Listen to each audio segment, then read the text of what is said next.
Hi Taurus, welcome pa sa ating channel. At ito ang inyong daily Gabay Tarot reading for April 6, 2025. Please be reminded kung naka-resonate kayo, comment down. Kung hindi ka naka-resonate, ibigay niyo po sa iba sa general reading po ito.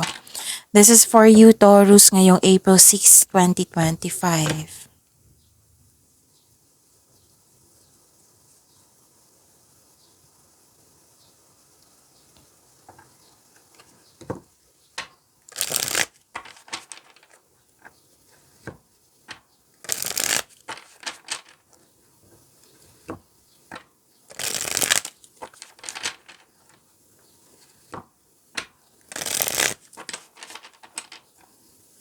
Para po ito sa inyo Taurus ngayong April 6, 2025.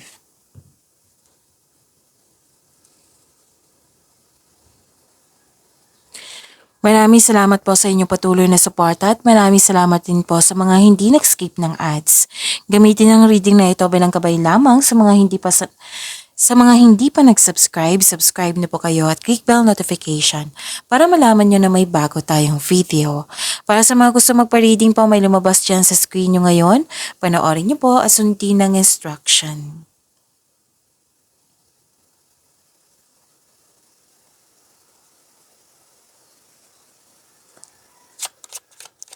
Spirits Guide, mga ganap po para kay Taurus ngayong April 6, 2025 ay need 3 cards po.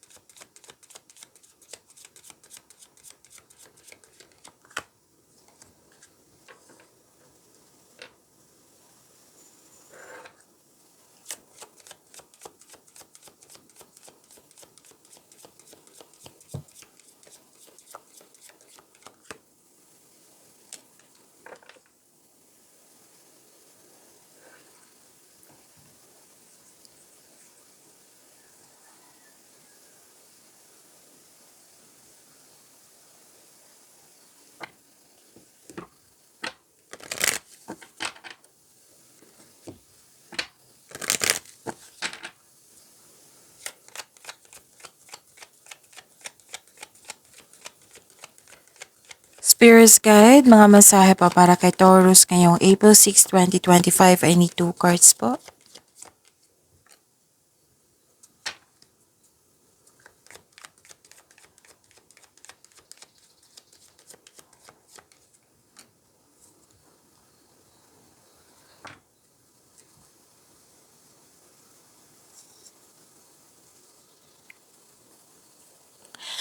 Ngayong April 6, 2025 para po kay Taurus, pwedeng may event, party, reunion, meeting, magtipon-tipon ng grupo ng tao, may malalaman kayong sekreto. Sa araw na ito, pwede nang self-study kayo ngayon para may matutunan kayo at magkaroon ng clarity. Pwedeng balik-aral kayo. At mag-ingat kayo sa taong hindi totoo sa inyo, mapaninlang, may tao dito na mapaninlang, pwedeng rivalry ito or kompetisyon, tuso, mandaraya, pwedeng may sinungaling, pwedeng temptation din ito, pwedeng may tutusin yung desisyon, or ito ay tungkol sa third party. So may mapaninlang na tao dito, so mag-ingat kayo. Kung gusto niyo malaman kung sino iyan, then ask your intuition. Distant thunder, clear the air. So stop overthinking and embracing enthusiasm. Shout to the heavens with happiness.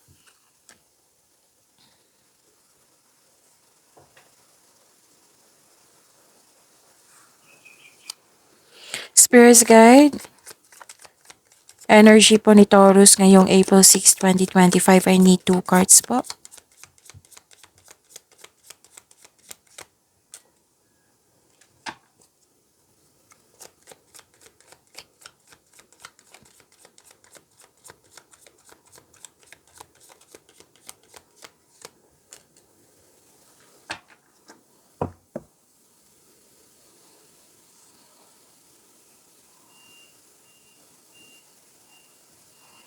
Kung may narinig kayo or may nakita kayong repeating message, meaning to say, pinupush ng cards nyo yan, na kailangan yung bigyan ng atensyon. For example, nanood kayo ng April 5 and 6, 2025 na video reading nyo po, Taurus. Tapos may napansin kayong naulit na mensahe.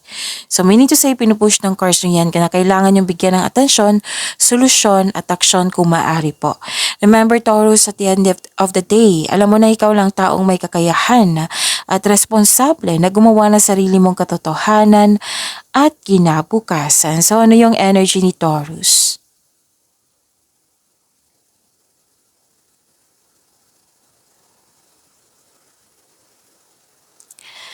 May nakita ko dito naghihintay, may sacrifice, may hesitation, may suspension, may parating na pagsasakripisyo or pagsusuko. Bagamat isipin ng mabuti kung karapat-dapat po ito, nag-iisip ka dito pero hindi gumagalaw. Nagkaroon ng pag-aantay or delay. So this card asks you to try to invest your time wisely while you wait. Yun. Pwede din nagkaroon na kayo ng time for reflection. And nag-iisip kayo kung nagbabalanse kayo kung ano yung pipiliin nyo. Pwede. Pwede na may hinihintay kayo na may expectation kayong darating na hinihintay nyo po.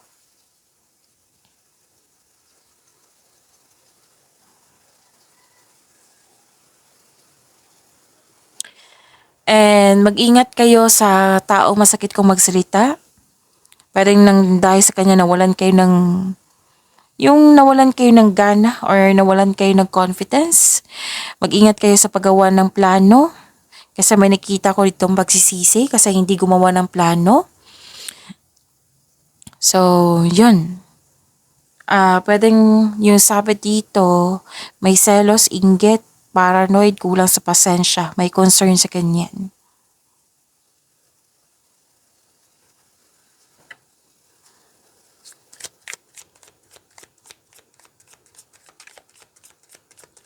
Spirits Guide, Goyuran Money po ni Taurus ngayong April 6, 2025 ay 2 cards po.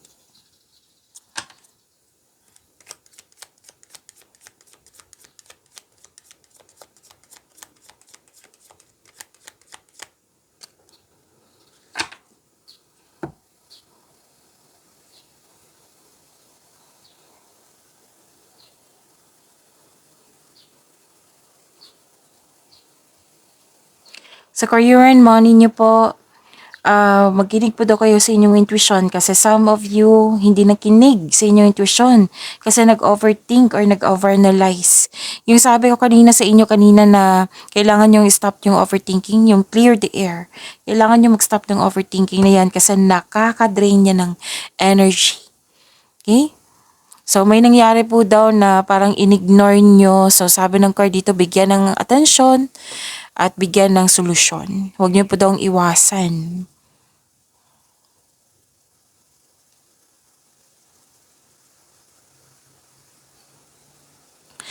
At okay, this is good. You're finding a solution na kasi may taong sumusobra na dito. May ganap na away or argument. Tapos naghahanap ka na ng solusyon dito kasi sumusobra na. So sabi po ng card dito kung pwede po daw iwasan po tong taong ito.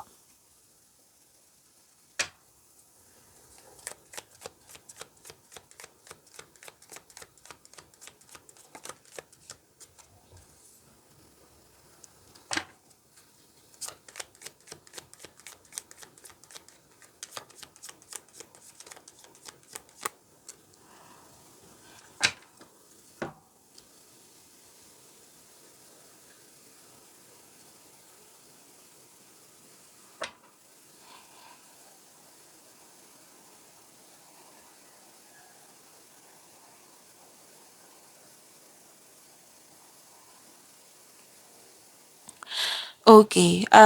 May concern dito sa judger, very controlling person, inhumane, ruthless judger. Hindi siya honest. Oo, hindi siya honest. Mag-ingat kayo sa taong walang magandang intensyon sa iyo. Lumabas siya, di ba? Lumabas siya sa career and money, lumabas din siya dito sa oracle cards niya. So, mag-ingat kayo sa kanya.